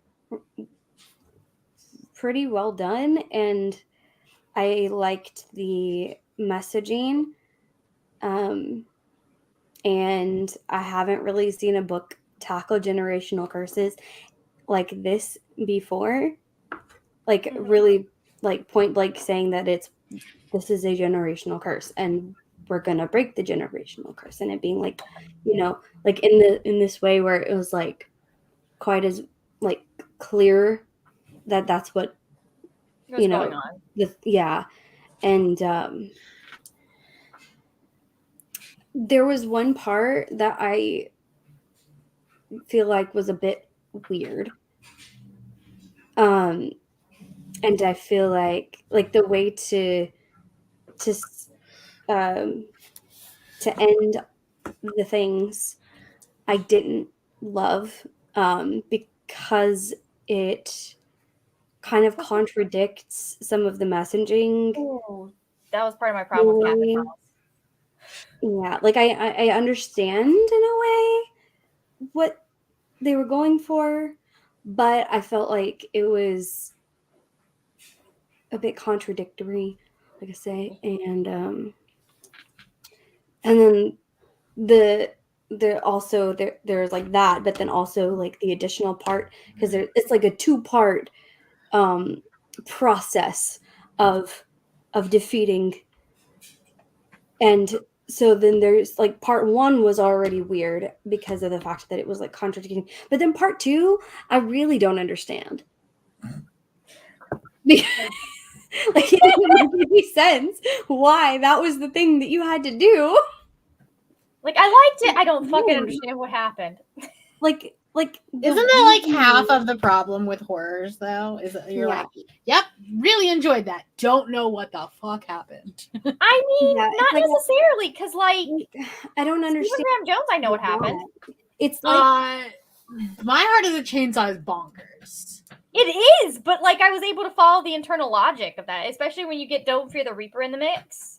So, yeah. Just like the way that the process by which they had to defeat the demon is very conflicting to me. It just, like I said, the first part was, I think, mainly a thing of, if I do this, then the demon will come. Yeah. To where I am. And then I can thus, therefore, rid the demon, or get rid of the demon. And that's the part that's contradictory. Like she basically, in essence, was like, I'm going to do the thing that the demon wants so that the demon will come to me so that I can kill the demon type situation. But then the actual act of how she defeats the Mm-hmm. demon really doesn't make sense. Guy, we hate flawed logic and stuff. Like, I don't. It does. For what? And why? Why? I'm still not over the random weird bloody eyeball. No, yeah, that was And connected ending to the it as book. well. Like, that's connected to it because it was like this. It was in the epilogue, and it's months later, and it's like we think that everything's been done and gone for like forever, Is but there then a she just randomly sequel? starts having these cramps, and then has a blood clot come out of her, and then she takes the blood clot and like smushes it up and it's like we're done, and that's the end. And like that, the blood clot, I guess, was like the demon again, even though we already defeated the demon. I just don't. I don't know. And I don't understand why it had an eyeball. That's like the trend right now with horror is like everything has an eyeball. Like previously, the demon had more than one eyeball. Right, everything has an eyeball right now. But now it only has one. So it's like, I guess that's representative of it, like losing power, maybe. Maybe that's kind of cool. Because like in a sense it happened, but I don't understand how it lost power in the situation it was in, other than the fact that she had healed. Yeah. Right. So like, okay, without giving complete specifics, That's odd. it's like It's very odd. she sort of trapped the demon somewhere, and like that didn't make sense how that worked. But then also, like, afterwards, obviously, I guess it did work. So I'm confused at the choice there, because it didn't, like, I would have assumed that we would have chosen something that had like thematic messaging in it, Right. you know, and I don't feel like that really is what happened, because it feels like it doesn't fit the actual theme. Interesting. It feels like a sort of different theme that isn't quite the right, like along the right lines of what we're really, you know. I don't know how to say it, because I don't want to spoil too much. I've already kind of given some information. Oh, that's funny. I don't want to go into too much detail, but Completely talking about a completely different thing. Okay, let's see. Leandra is back. Hope sprints have been well for everyone. I think we've been getting stuff done. finish the book, put a side view mirror on. Julie is finished, has returned from the Great War, aka the grocery store and Target, with a headache. So I'm joining sprints from this side. Understood. Rope Crewman is reading the Dragon Ball Z manga. We have like 2 hours worth of sprints left, I think. Yeah, because it's almost 7. So whatever that ends up being, I don't know what it'll end up being, man. So Caitlin Thrasher finished 1,000 Autumns and now trying to figure out what to read next. Very nice. Just finished my book and then started the audiobook of Love Theoretically. Okay. Jamie got through the first hour on my audiobook, which is good. Centers around a detective whose job is to investigate dirty cops. Might have placated the cats enough to read my print book. And this is why I prefer dogs. In the middle of chapter 84 and have 129 pages of my book left. Very nice. Very nice. The famous shonen trope of fan service. Ironically, I'm not a fan when it comes up in anime manga. It's one of the things that holds My Hero Academia back for me. Hold on. Let me see if I can find this stupid photo, like the drawing. Oh, let's see. Go this way. We need to get here. Oh, hi. Let me pull this up. Like there is a picture there. She's got her dress so far in her ass. It's like she's got a wedgie. But it's a dress. I'm like, that's not how butts work. That's not how fabric and butts work. And then we've got this spread, which I'm like, what is the purpose of having these women in these costumes when they're going to be fighting? Yeah. This makes no sense to me. Choices. Drives me nuts. Since we're bringing it up, a show I definitely haven't talked about. What did you think about Book Medusa versus Show Medusa? I think that they're both good. I've liked every version of Medusa that they've done. I like the parallels that they created in the show between Medusa and Annabeth. Especially with, like, I'm feeling some themes that he got to in Heroes of Olympus being pulled earlier in the series, because I don't think he thinks he's going to get Heroes of Olympus done. So I'm sensing some of that, and I'm liking that we're pulling those themes in there because I think they are very crucial to Annabeth's relationship with Athena. But I think, both interpretations are good jobs as far as I'm aware. Didn't read, went down the rabbit hole of Edelweiss. Plus, I just discovered it and requested a ton of arcs to torture myself. Oh, Cherie. You have done the thing. They will all come in all at the same time. I don't like Edelweiss. I don't feel like it's user friendly at all. Yeah. I haven't tried Edelweiss yet. I mean, I've used it for a couple things when NetGalley would deny me, and then like it would work on Edelweiss, but like it's not user friendly. Yeah. I haven't tried them yet, but I also like have not been keeping up with NetGalley at all. So I'm like, if I'm not keeping up with NetGalley, there's no reason for me to try a second one. Right. So there's that. Rope Crewman, yeah, Luke was set up well. I'm glad he didn't replace the climactic battle at the end, even if it said battle was over in the bleed. I think it made sense the way it went in the show, because it would have been much quicker if we had not been in Percy's head in the book. Like, it goes by pretty quickly. Now, what I thought they were doing, because there's a part in that final episode where it's like parallel between Luke and Percy fighting and then what's happening in the present, and I thought that was going to end up being a flash forward. And we were going to come back around to this moment of Luke and Percy like spar, and like they're sparring and having a good time, which is how that scene starts in the book. I thought we were going to come back. Like, that could have been a really clever thing, but I liked what they did with that scene. Made with Books went good night.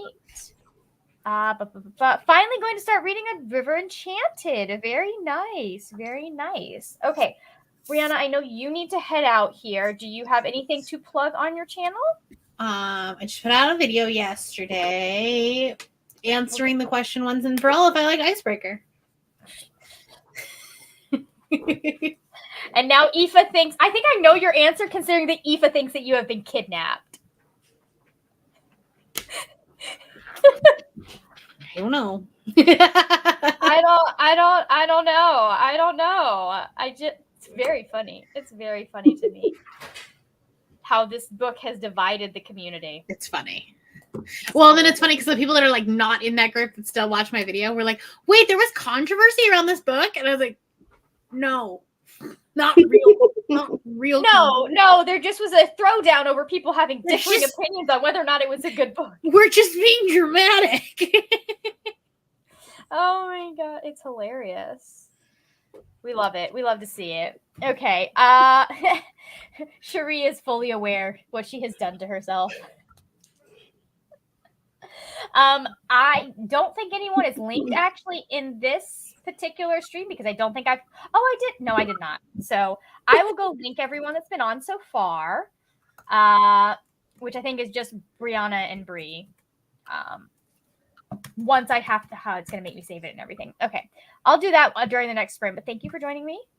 And I am sure I will talk with you soon. So have a good rest of your day. Oh, let's talk about something like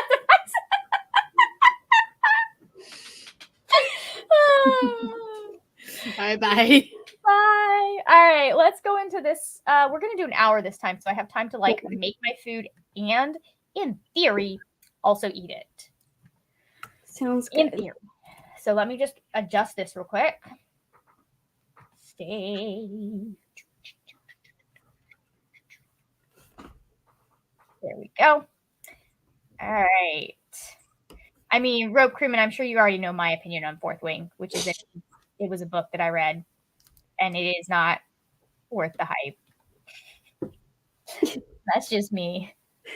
Like, I understand why people like it. I just, very mid for me. Very mid. 60 minutes. Let's go ahead in 3, 1, let's go.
Back.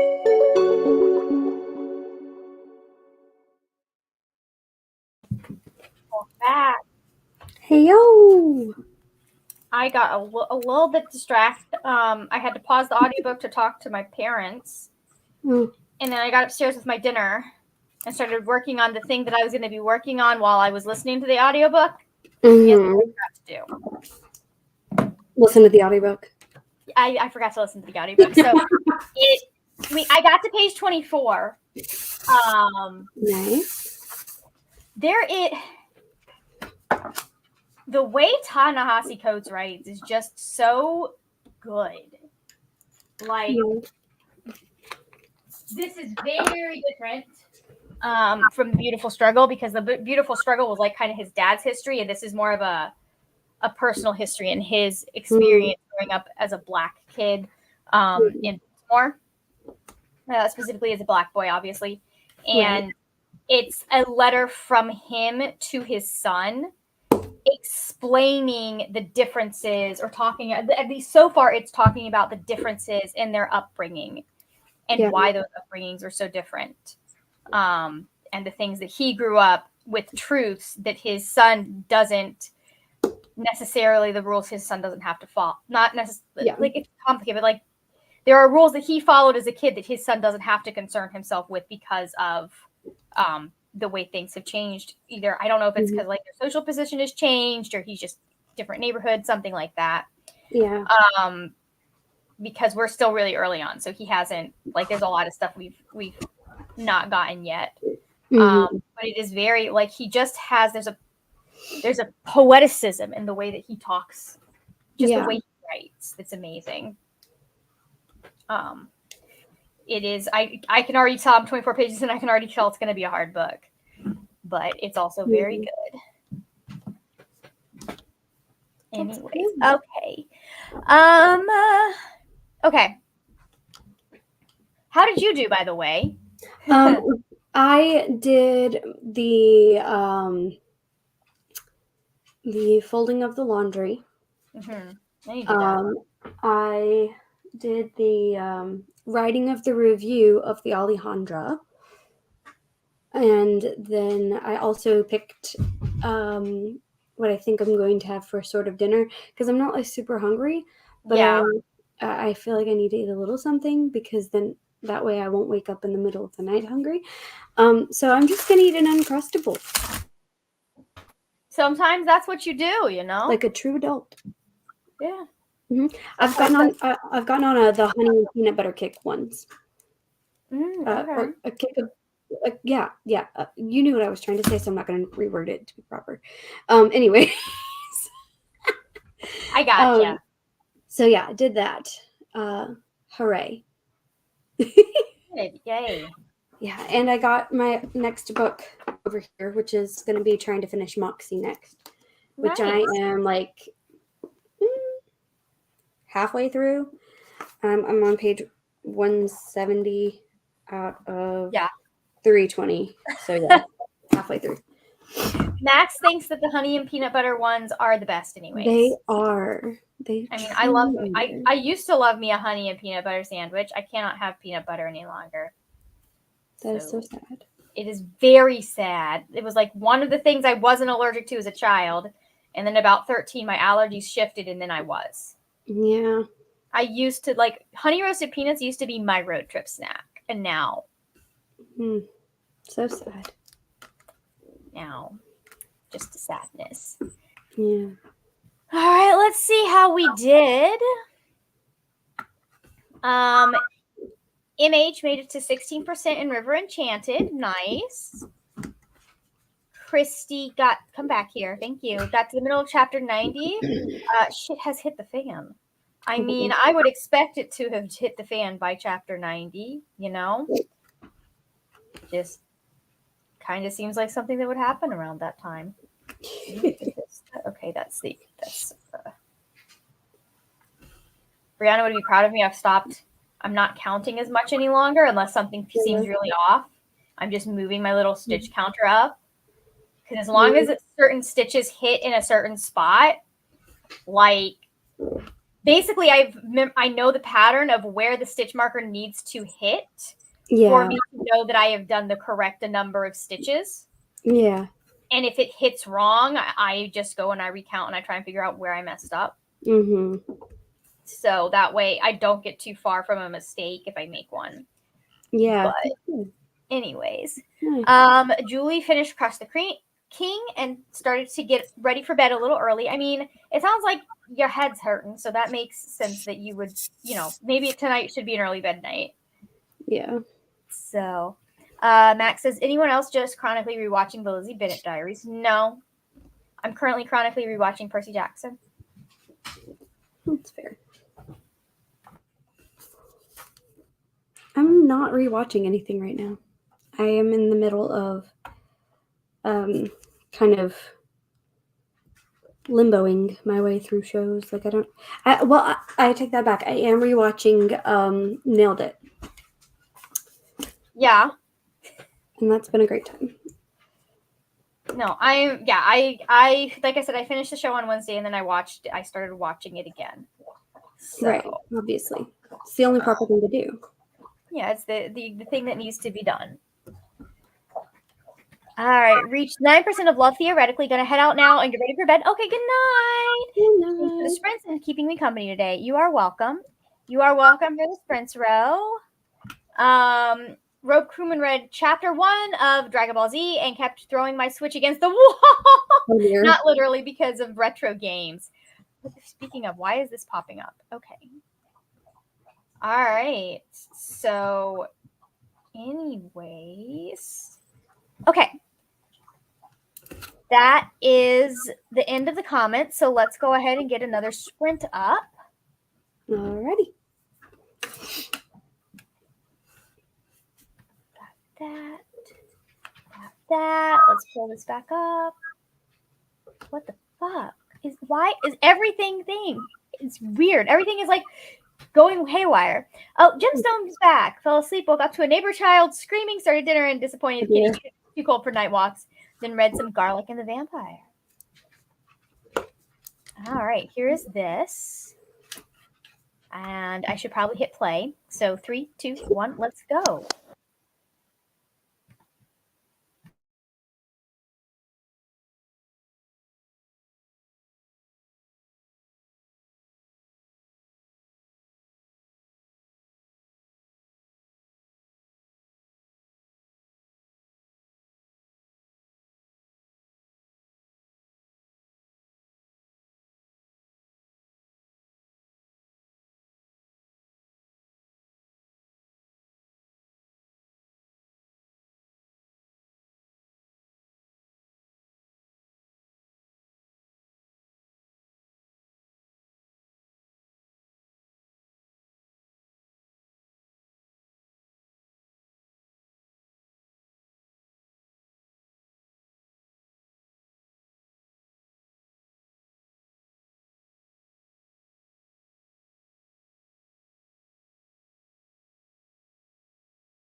And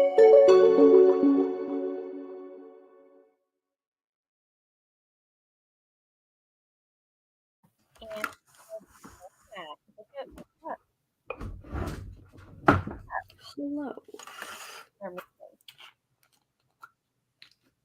anyways, how did you do? I'm about at the halfway point. I took 75 out of 152. Nice. Very intimate, almost, because it's like I said, it's writing it to his son. Mhm. So, yeah, highly recommend. Anyways, how did you do? I got all the way to page 225. Girl, you read fast. We were halfway through, right? YA, so it's kind of easy to read fast. But yes, I was. That was a lot in like 45 minutes. Not bad. No, I don't always read fast, but when I do, it's really exciting. It's my focus just can't, like, I can read for a long time, but it cannot sustain reading fast anymore. Mhm. So It really depends on what I'm reading. Uh-huh. Yeah. Most of the time, I do not read very fast. So, like the Percy Jackson books that I'm currently rereading, they are. I think that's got to be the next book I finish after I finish this one, because we've had look at all of these 3 stars, all the are 3 stars, which is not bad, but I would like to have more than just this color. Right. So we need to get another 1 star in there somewhere, or not? Sorry, 5 star in there. I was kind of like, I mean, I guess if you really want to use the 1-star color, then no, we need to get some 5 stars in there. So, anyways, let me hold on.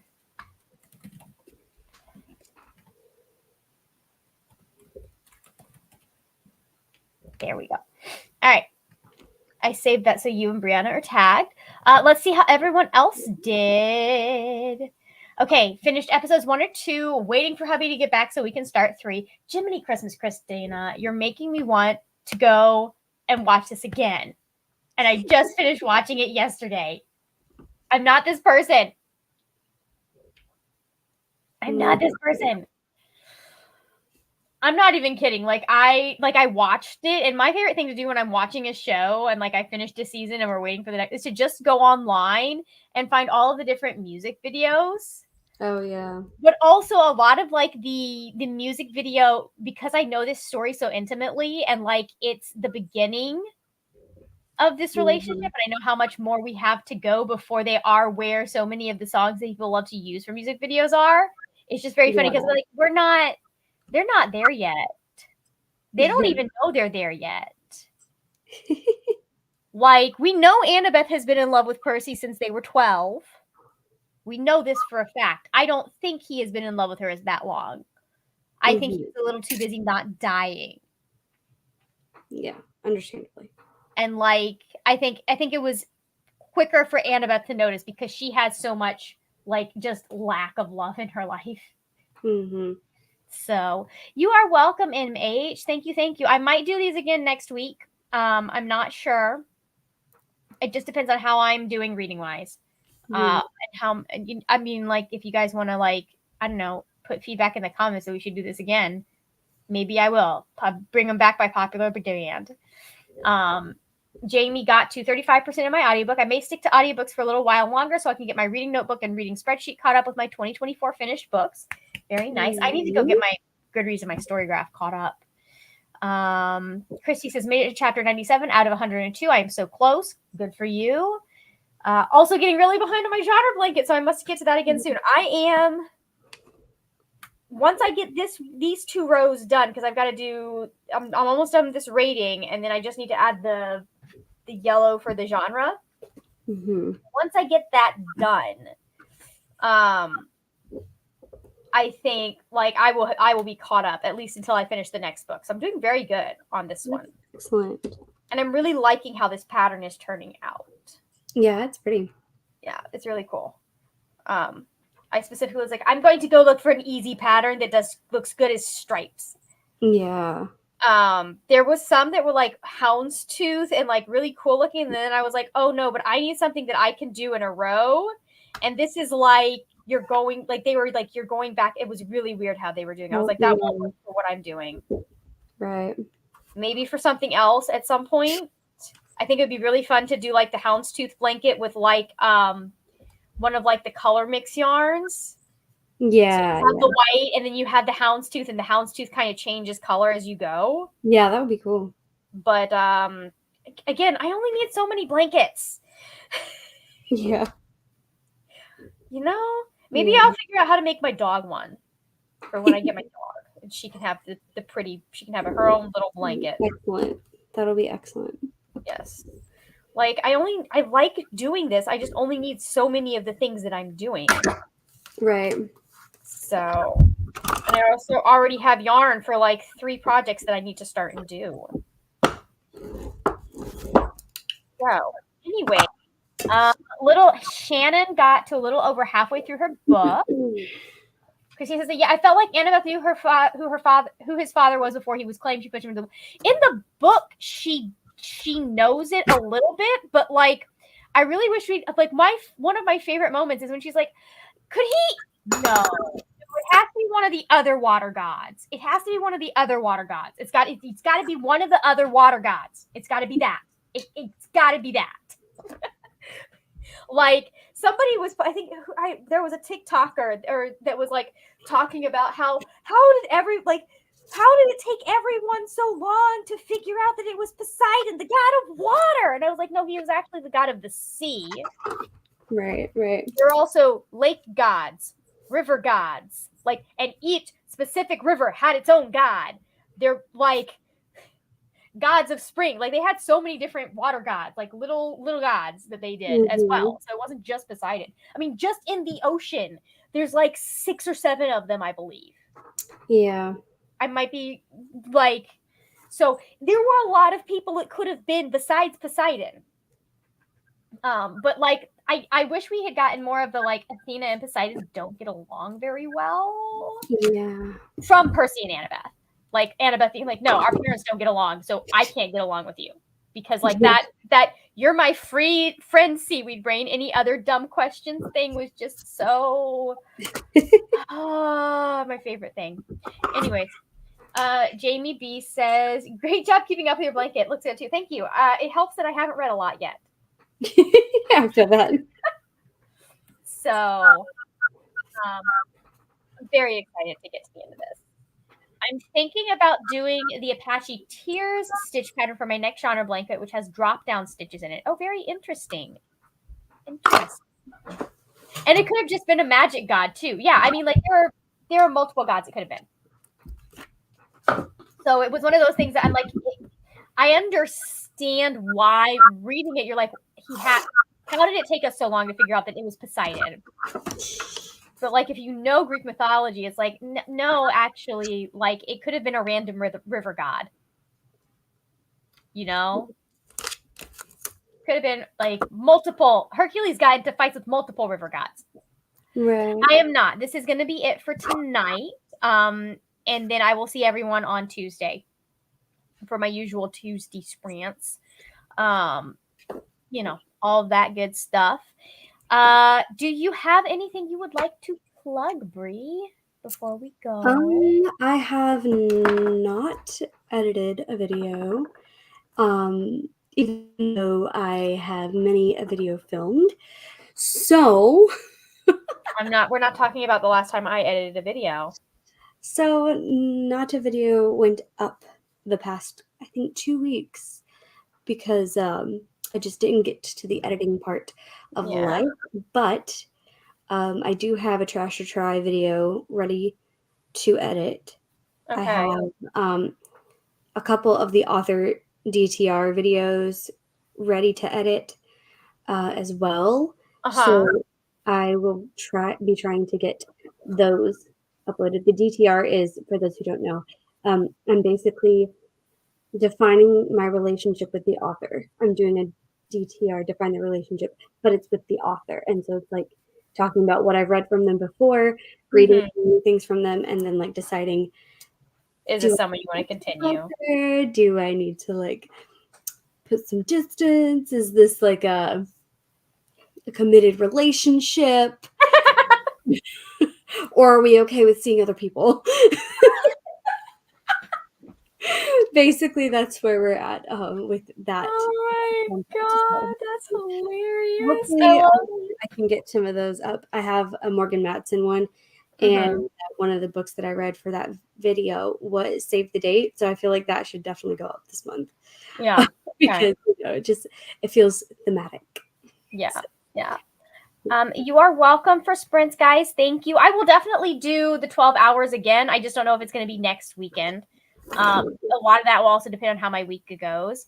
Thank you very much for joining us, Shannon. Thank you guys for hanging out with us. I had a vlog go up. My Painted Devils reading vlog went up last week. So if you guys want to check that out, if you have not checked it out already, I would be very happy. It is my life's mission to make everyone read this series and give it the accolades and love that it deserves, because it should have been a Goodreads choice nominee, but it was not. It was not. And I can't, anyways. And then I do have my year in review. I'm going to sit down and edit that today and tomorrow. That should be going up on Monday. Yeah. So, yeah. Anyways, thank you everyone for joining us. Link down below. You can find both Bree and Brianna, their channels. Make sure you check those out. Check them out. Watch some of their videos. See if you like them. I also have a list of, like, if you want to see more of my videos, I have a list of my most recent videos in that as well. If you want something like my playlist for that, as well as I think the link to, I didn't use any of my timers, but a link to different timers so that I have made. I need to get back to doing that now that I'm not having, because I'm back on this computer. But thank you everyone for joining, and I will see you later when we will talk about more wordy, nerdy things. Bye.